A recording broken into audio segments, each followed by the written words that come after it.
You're a Wall Street veteran. How do you look at the election in November now that we know who's going to be on the Democratic ticket?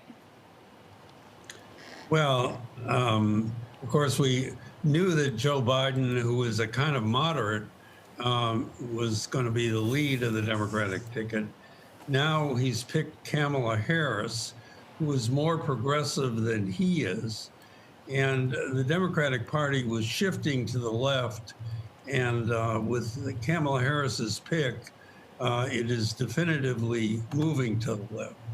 So that means higher taxes, more regulation, and ordinarily that would be negative for the market.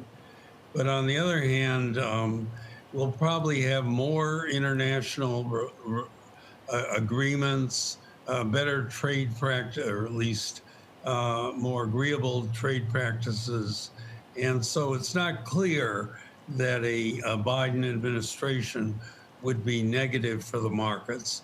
And the markets generally do better under Democratic administrations than they do during Republicans.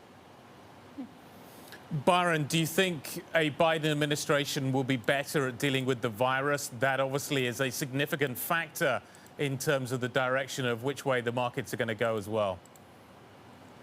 Yeah, I think that the Democrats believe that we aren't going to make the kind of economic progress all of us want until we have a vaccine, until we get the economy going again. And in order to do that, most of us are going to need a vaccine, or at least need access to a vaccine. There'll be a certain number of people who won't take the vaccine, even if it is available. But I think we have to have it available in order to get back to normal. And I don't think that's going to happen next year. I think it'll take a while to get there. Byron, the election is still months away, and we're still dealing with a subdued stimulus. What is your expectation for economic shocks over the next 6 months, given that you were early on to realize that this might be a more subdued recession or subdued economic recovery than most of the banks who expected a V-shape? Well, most of the references to fiscal and monetary stimulus are referred to as just that, stimulus. I think it's really survival money. I think the economy would have melted down if the Federal Reserve hadn't increased its balance sheet, providing liquidity for the system, if the federal government hadn't provided the $600 a week supplement to those who are out of work. So the federal government has played a key role in keeping the economy aloft, keeping the economy growing, or at least preventing it from suffering a deeper recession than it already did. But what does I don't think the work of the federal government is over. I think the economy continues to need help. We definitely need more monetary expansion for the financial system. We definitely need more fiscal aid to provide for those workers who are out of jobs. 20 million people were put out of work. 10 million of them won't find jobs because their companies have gone bankrupt or their owners have decided not to reopen. So we're still in pretty tough shape. I think we're growing gradually. We're about a quarter of the way back to where we were in 2019, but we have a long way to go. Speaking of the long way to go here, you were talking about bankruptcies. That's a big fear that's been mounting, that we'll see a second wave. How is that baking into your expectations for the economy and investor expectations for how they'll put money to work with these bankruptcies rising like this? Well, I don't think the bankruptcies are over. We've already seen it pretty virulently in the retail industry with Lord & Taylor, Neiman Marcus, Brooks Brothers, names that were household names to us growing up.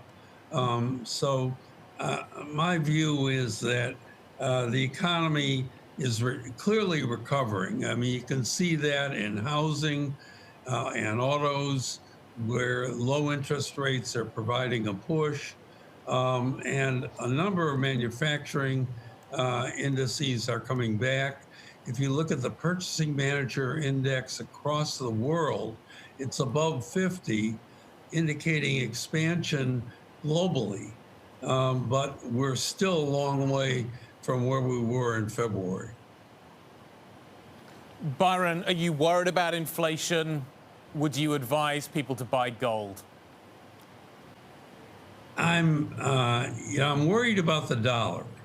I think that one of the ramifications of heavy fiscal spending, large budget deficits, which could amount to 20% of GDP, the expansion of the Federal Reserve balance sheet from 4 trillion to 7 trillion, on its way to 9 trillion, and the better performance of Asia and Europe with respect to the coronavirus and the recovery has made people doubt the U.S. exceptionalism. And as a result of that, I think the dollar is weakened. One of the ways to protect yourself against that is to own gold, which has been a good asset to have in your portfolio this year. I have some in my portfolio, and I think it makes sense for individual investors to have a position in gold. Byron, given you mentioned U.S. exceptionalism here, the trade tensions with China have been very significant forces in the market. How do you expect that to play out through the remainder of the year? I don't think it's a healthy thing for the two largest economies in the world to be in conflict. I think that the phase one negotiations are still moving forward. And we still are trading with China. There's a lot of talk about the end of globalization and onshoring Chinese manufacturing. They're a major producer, not only of every household good you can name, but also medical devices and generic drugs. So we're continuing to import from China. And as far as I know, the phase one trade negotiations are still moving along, but phase two is off the table. My hope is that if there is a Biden victory, we are able to restore more normal relations with China, and the hostile relationship that exists now will diminish. But Biden has not been friendly toward China in his rhetoric either. And so that the outcome of the relationship between the U.S. and China is not clear. Byron, what signal do you look at to advise your clients to either invest in China or to not invest in China? Well, I think